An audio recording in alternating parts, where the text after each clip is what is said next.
Hello les amis, j'espère que vous allez bien. On se retrouve aujourd'hui pour une nouvelle vidéo et j'avais envie de tester un nouveau concept de vidéo plus courte sur la chaîne où on va parler recommandations livresques mais autour d'un thème en particulier. J'ai envie de faire ces vidéos pour que ce soit en format un peu plus court, du coup plus simple à regarder pour vous et aussi plus rapide entre guillemets à faire pour moi pour pouvoir vous proposer encore plus de contenu et encore plus de vidéos et surtout de jolies recommandations livresques.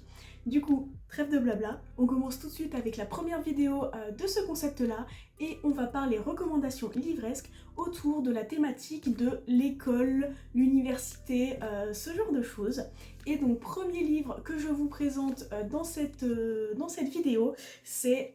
Alors là, c'est le tome 1, mais c'est la saga Anne de Green Gables de Lucy Maud Montgomery, publiée aux éditions Poche chez Point et publiée dans de très jolies éditions chez Monsieur Toussaint l'Aventure. Et plutôt que de vous représenter encore les livres au fur et à mesure, j'ai envie pour ces recommandations express de ne vous donner que des mots-clés pour que vous puissiez vous faire une petite idée de ce qu'est l'histoire dans ce roman-là et de voir si ça vous tente ou pas. Du coup, pour Anne de Green Gables, les mots-clés que moi je retiens et que j'ai envie de donner, c'est en fait un roman classique de la littérature jeunesse avec un aspect très contemplatif et descriptif qui traite beaucoup de sujets comme la famille, mais également l'école, les amis et l'enfance. Et c'est un roman qui a été écrit et qui se situe au 19e siècle au Canada.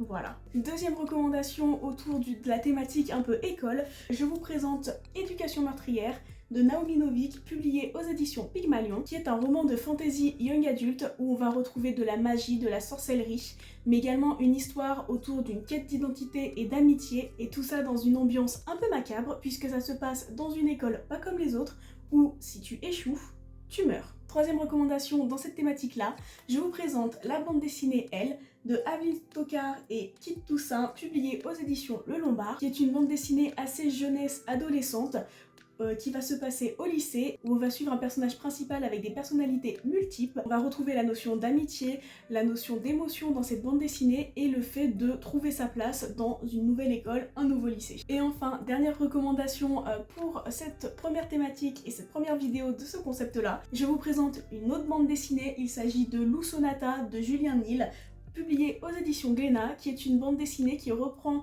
la vie de Lou, un personnage que je pense beaucoup d'entre nous connaissent, mais à un stade plus avancé de sa vie puisqu'elle est à l'université, elle a pris son indépendance et elle est autonome. On va retrouver dans cette bande dessinée beaucoup d'humour, mais également des notions autour de l'amitié et de l'apprentissage. Et voilà, c'est tout pour cette première vidéo avec 4 recommandations express autour de la thématique école un petit peu, que ce soit le cœur même du sujet ou un petit peu éloigné mais qui, selon moi, rentrait dans la thématique. Et si jamais ce concept vous plaît, n'hésitez surtout pas à mettre un petit pouce en l'air, à commenter en bas quelles sont pour vous les recommandations immanquables autour de la thématique de l'école et de l'université ou plus généralement de l'apprentissage. Moi en attendant, je vous souhaite de très belles lectures et on se dit à très bientôt pour une prochaine vidéo. Salut!